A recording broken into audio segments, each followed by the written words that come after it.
Bukan tentang percaya COVID atau tidak percaya COVID, bukan di situ. Tapi bagaimana menyikapi kalau datang lagi beda pendapat, sementara undang-undang mengatakan yang mana gubernur harus nurut ke presiden, kira-kira gitu.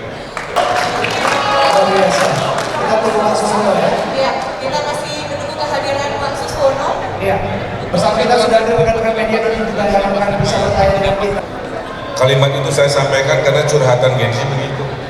Pak, mahal Pak, work from anywhere itu.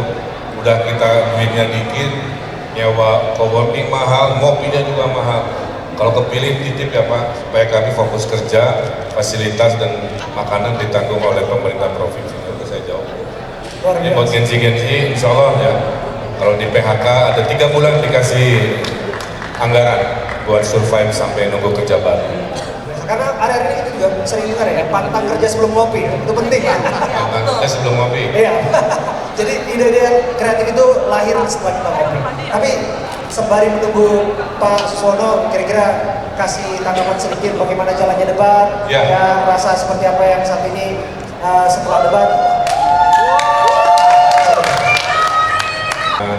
Ridho, beli kado isi sepatu. Jadi selama debat kami fokus pada program, tidak setengahnya teori dan prinsip, setengahnya itu ya udah konkretnya apa kan. Nah kami membumikan gagasan-gagasan itu menjadi hal-hal yang mudah dipahami oleh warga Jakarta.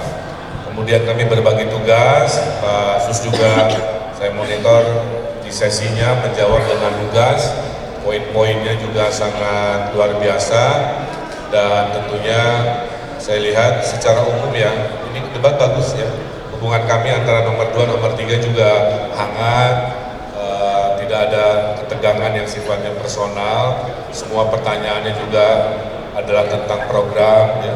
Saya kira itu sangat baik, mudah-mudahan di debat kedua ketiga makin keren, makin hangat, sehingga Pilkada Jakarta naik kelas ya, menjadi pilkada teladan percontohan senasional. Pak Emil baper nggak ketika ditanya kinerjanya memimpin Kota Bandung? Oh enggak, itu fakta ya. Banyak kerja, banyak catatan. Sedikit kerja, sedikit catatan. Tidak ada kerja, tidak ada catatan. Karena saya sudah 10 tahun bekerja, pasti ada catatan. Tapi tidak ada yang sempurna. Kata siapa tadi ya? Kalau mau adil, saya beberkan pencapaian. Tapi kan nobody perfect, pasti ada kurang-kurangnya. Dan saya dengan kerendahan hati, saya minta maaf kalau masih dianggap kurang. Saya kira itulah kehidupannya. Pak Sus, bagaimana? Puas nggak dengan performance tadi pagi, tadi di panggung tadi? Ya, secara umum saya kira saya mendampingi gubernur yang punya pengalaman yang luar biasa kan. Jadi saya relatif lebih ringan lah. Udah belum ya Pak ya? Oh iya, lebih ringan karena semuanya sudah dikuasai oleh beliau. Saya hanya menambahkan. Dan saya kira inilah satu kontestasi gagasan yang saya kira cukup baik ya untuk didengarkan atau diperhatikan oleh rakyat Jakarta. Kami ini berbagi debatnya sesuai berat badan, jadi banyak di saya, jadi mohon dimaklum. Luar biasa. Izin Bapak-Bapak ya, mohon ya, kita akan berikan kesempatan sebentar untuk rekan media untuk bertanya dari mana asal medianya dan kemudian Kewenangan dari pusat yang jelas kami lebih bertekad pada bagaimana menghijaukan Jakarta. Sehingga kita bertekad dalam waktu 3 tahun mudah-mudahan tertanam 3 juta pohon ya. Oke, cukup ya. Oke, cukup. Diri. Gubernur itu di atasnya ada pemerintah pusat. Jadi poin saya justru mempertanyakan, menguatkan agar pandangan-pandangan itu bisa harmoni dengan pemerintah pusat. Ketika pemerintah pusat sudah bilang A, walaupun kita merasa B, itu kewajiban undang-undang kita untuk mengikuti ketok palu A. Itulah hubungan sesuai undang-undang ketatanegaraan. Itu poinnya di sana. Bukan tentang percaya COVID atau tidak percaya COVID, bukan di situ. Tapi bagaimana menyikapi kalau datang lagi beda pendapat, sementara undang-undang mengatakan yang mana gubernur harus nurut ke presiden, kira-kira gitu. Kalimat itu saya sampaikan karena curhatan Gen Z begitu. Pak, mahal Pak, work from anywhere itu. Udah kita duitnya dikit, nyewa coworking mahal, ngopinya juga mahal. Kalau kepilih titip ya Pak, supaya kami fokus kerja, fasilitas dan makanan ditanggung oleh pemerintah provinsi. Itu saya jawab. Luar Ini buat biasa. Gensi, insya Allah ya. Kalau di PHK ada 3 bulan dikasih anggaran buat survive sampai nunggu kerja baru. Karena hari-hari ini kita juga sering dengar ya, pantang kerja sebelum ngopi, itu penting ya. Kita sebelum ngopi. Iya. Jadi ide-ide kreatif itu lahir setelah kita ngopi. Tapi sembari menunggu Pak Suswono, kira-kira kasih tanggapan sedikit bagaimana jalannya debat, Ya. dan rasa seperti apa yang saat ini setelah debat. Ridho, beli kado isi sepatu. Jadi selama debat kami fokus pada program, tidak setengahnya teori dan prinsip, setengahnya itu ya udah konkretnya apa kan.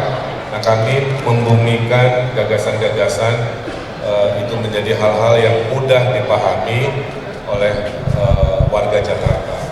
Kemudian kami berbagi tugas, Pak Sus juga saya monitor di sesinya menjawab dengan lugas, poin-poinnya juga sangat luar biasa, dan tentunya saya lihat secara umum ya, ini debat bagus ya, hubungan kami antara nomor 2, nomor 3 juga hangat, tidak ada ketegangan yang sifatnya personal, semua pertanyaannya juga adalah tentang program ya.